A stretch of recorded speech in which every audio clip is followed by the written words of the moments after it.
good afternoon to all. Exercise 4.5. This is the last question. Construction of parallelogram. It's not a unique, but it's a required parallelogram because there are given only two sides. Okay, where there's a parallelogram. Okay, 5.5 centimeter and K is just 4.2 centimeter. This question is asking to you, is it unique? So that just we come on the solution. According to the condition, here are given two sides, OK and KA. This is the first condition. In second, we apply to properties here.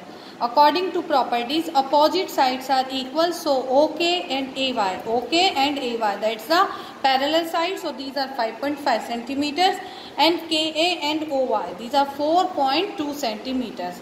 Now, अब आप देखिए, मैंने आपको कई बार construction में बताया कि quadratic construction में 5 थिंग्स की रिक्वायरमेंट्स होते हैं. 5 होते यूनिक हो जाता है, बट यहाँ पर 4 थिंग्स ही है मेरे पास. 5th जो थिंग्स है मुझे सेल्फ फाइंड आउट करनी पड़ेगी. अगर मैं रॉ स्केच को देखूं तो 4 साइड्स मेरे पास कंप्लीट हो गई हैं, राइट. लेकिन 5th साइड क्या है, तो मेरे को एंगल चाहिए, डायगोनल चाहिए. तो डायगोनल तो मैं ले नहीं सकती, लेकिन एंगल के लिए मैं यहाँ पर मेजरमेंट सपोज कर सकती हूँ कि ये जो 2 एंगल्स आपको बेसिकली नजर आ रहा है, अगर इसमें से मैं कोई एक एंगल को सपोज कर लूँ. एक एंगल जो होता है पैरेललोग्राम में वो एक्यूट होता है, तो दूसरा क्या होगा, ऑब्ट्यूज होगा. तो मैं एक एक्यूट एंगल सपोज कर लेती हूँ कि सपोज मैंने ऑब्ट्यूज एंगल ले लिया एक 120 degree. Just like here are not given any angles, but according to requirement है मेरी कि मुझे पैरेललोग्राम बनाना है. Then we suppose that angle के इक्वल्स टू 120 डिग्री. तो मैंने एंगल के को, इस वाले को 120 डिग्री सपोज कर लिया. दैट मीन्स मैं 120 डिग्री बनाऊंगी. अगर ये 120 डिग्री है तो बेसिक जो दूसरा होगा वो क्या होगा, क्योंकि दोनों एंगल्स एडजेसेंट एंगल होते हैं. ओके, पैरेललोग्राम में जो पैरेलल साइड्स आती हैं तो दोनों एंगल्स जो ये होते हैं नीचे वाले बेसिक, ये एडजेसेंट एंगल होते हैं. और एडजेसेंट एंगल का टोटल 180 डिग्री होता है. तो मुझे यहाँ कैलकुलेशन करनी होगी कि ये 120 डिग्री है तो दूसरा ओ हो जाएगा 180 degree minus 120, that is the 60 degree. तो इस तरह से मैं इसकी कंस्ट्रक्शन करूंगी. Now come on the fair sketch. Fair sketch के लिए सबसे पहले मुझे ओ के बेसिक लाइन लेनी पड़ेगी. This is the 5.5 centimetre. तो इस तरह से 5.5 सेंटीमीटर का लाइन सेगमेंट ले लेती हूं मैं.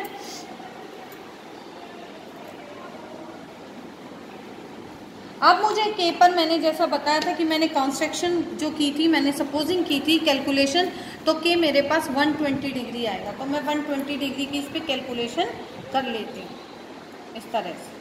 जैसे मैं यहाँ पर 120 डिग्री की कैलकुलेशन करती हूँ तो ये एंगल इस तरह से कट होकर निकल जाएगा जी. अब मुझे ये वाला जो साइड है ये कितना लेना है, के ए 4.2 सेंटीमीटर, और मैं इसे 4.2 सेंटीमीटर का आर्क लेके और कंप्लीट कर देती हूँ इस तरह से. तो ये मेरे पास जो पॉइंट आएगा ये ओ के ए आ जाएगा. Okay, just like this. अगर ये 120 डिग्री मैंने सपोज किया था तो इसकी वैल्यू मैंने फाइंड आउट की थी 60 डिग्री. ओके, तो ये मेरे पास आ जाएगा 60 डिग्री.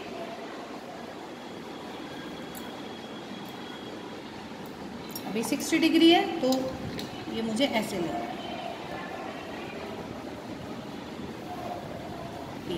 ये 60 डिग्री का एंगल कंस्ट्रक्ट हो गया.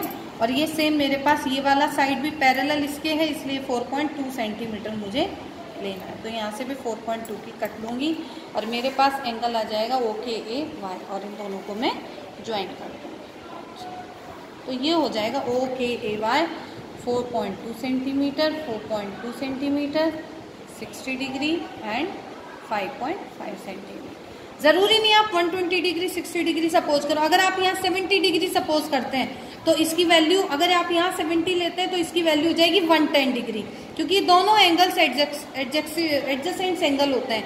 अगर एक एंगल आप एक्यूट लेते हो, सपोज कीजिए आपने 20 डिग्री ले लिया, तो इसकी वैल्यू कितनी हो जाएगी, 140 डिग्री. आया समझ. तो एक एक्यूट जो होता है या ऑब्ट्यूज होता है उसमें से 180 में से माइनस करो तो दूसरा यहाँ पर फाइंड आउट हो जाएगा. Construction point there are given. Line segment 5.5. तो इसमें से हम एक रे कंस्ट्रक्ट करेंगे, एंगल कंस्ट्रक्ट करेंगे कन्वीनिएंट, और इस तरह से हमें इसको रीड कर लेना और अंडरस्टूड कर लेना. Okay, then bye.